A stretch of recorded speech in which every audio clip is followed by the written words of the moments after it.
In this video, I want to talk to you about assignments. In the modules video, I introduced assignments as something that you could put into your modules.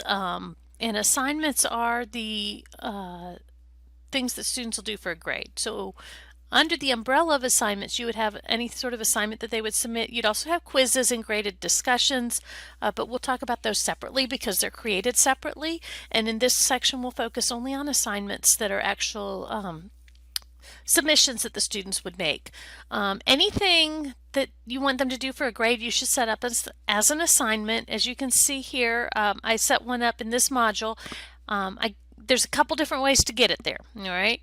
If you know you want a specific assignment for a specific module, you can actually click this plus, choose assignment, and make a new assignment and just start it right there in the module. That way it's automatically in the module. It also appears on the assignments page in Canvas.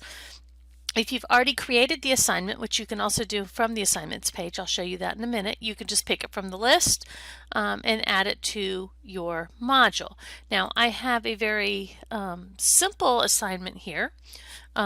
This is just sort of a holder so I can show you some different things about setting up an assignment. But the first thing I want to say, and this doesn't model that, is that think about the fact that you are in an online class when you're setting this assignment up. You need to give the students everything they need to know to be able to successfully complete the assignment. So you probably want to give them kind of a goal, a learning outcome maybe. You want to give them some background information if they need it, and then you want clear and explicit instructions. Ideally, have your instructions be a numbered list or a bulleted list, something that lets them go through and make sure check off each of the things that they need to do to make sure that they get it. Obviously, that'll vary by assignment. The more information you give them, the less the more likely they are to succeed. I do recommend every time you use an assignment, you make notes about the questions you got from students or the problems you got with their submissions, and see if you can't modify your instructions to address those things in future assignments. That's just good practice. Once you have the assignment created, I'm going to hit edit here and we'll look at that. Okay, you can type all the instructions right in there, similar to the way I showed you in Pages for setting things up and using these tools. But then you have things that you need to decide. How many points is my assignment worth? And to a certain extent, that matters, okay? If you're using straight points to calculate grades, then the point value is an indicator to the student of the worth of that assignment. So if you had an assignment worth 50 points and one worth 5 points, then the student's going to assume that they're going to do 1/5 of the amount of work for that 5-point assignment. So it is conveying a message whether you intend it to or not. If you're using percents, it may not matter quite as much, but again, just think about the message you're sending them when you set up that assignment. Assignment groups we'll look at closer when I click on the assignment page, but if you've already set up your groups, you can pick what group it goes into.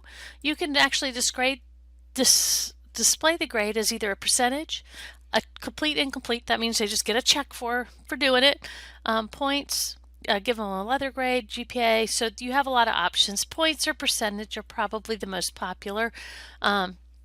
If the student is not something that counts for their final grade, you can tell right there. It'll still show up in the grade book, but it won't be included in the calculations.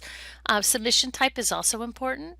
For an online course, I would guess most of the time you're going to choose online submission, but there are other options if there's an external tool that you link to, or if for some reason you want them to hand in a hard copy for that, or if it's something that there's nothing for them to submit because they're doing something else, you can pick that, but most likely you'll choose online.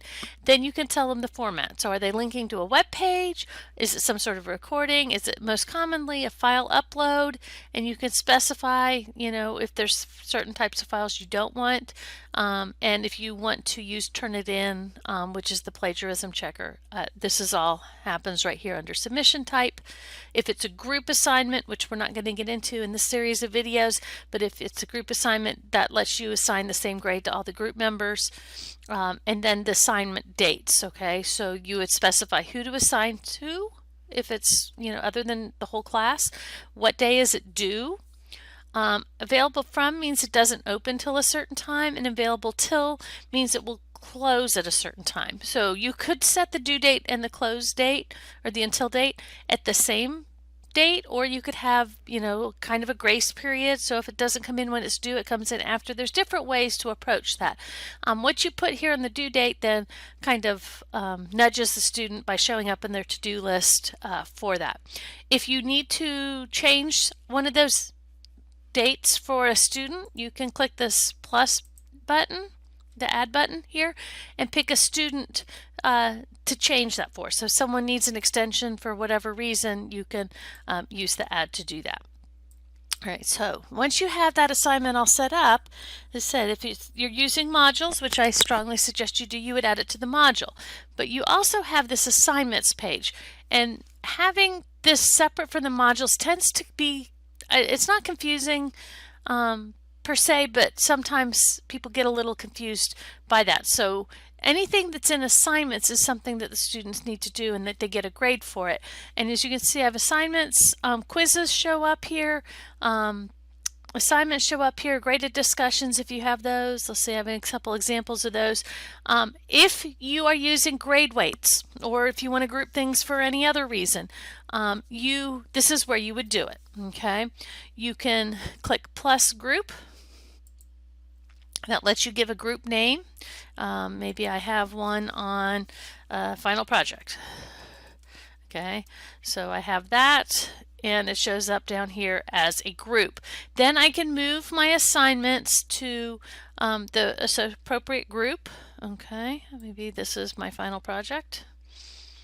So I can drag that down there and set that up. Now, if you're using grade weights, this is how you would do that. You would come up here to the snowman up here, and you would choose assign groups weight and tell it to weight the final grade based on assignment groups. And then you can say my assignments are 25%, my research paper is 15%, my final exam is 10%, quizzes are 20%, and I guess my final project will be 30%, so it adds up to 100.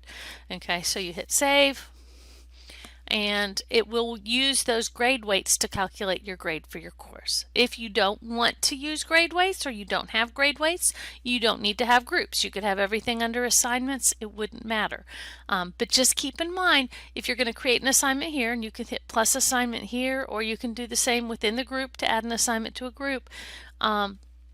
If you create it here, you need to go in and add it to the module. It will not automatically appear in the module. So, and I do suggest putting it in the module so the students can find it. Okay, so that's kind of a introduction to assignments, and we'll talk about special types of assignments like quizzes and graded discussions in other videos.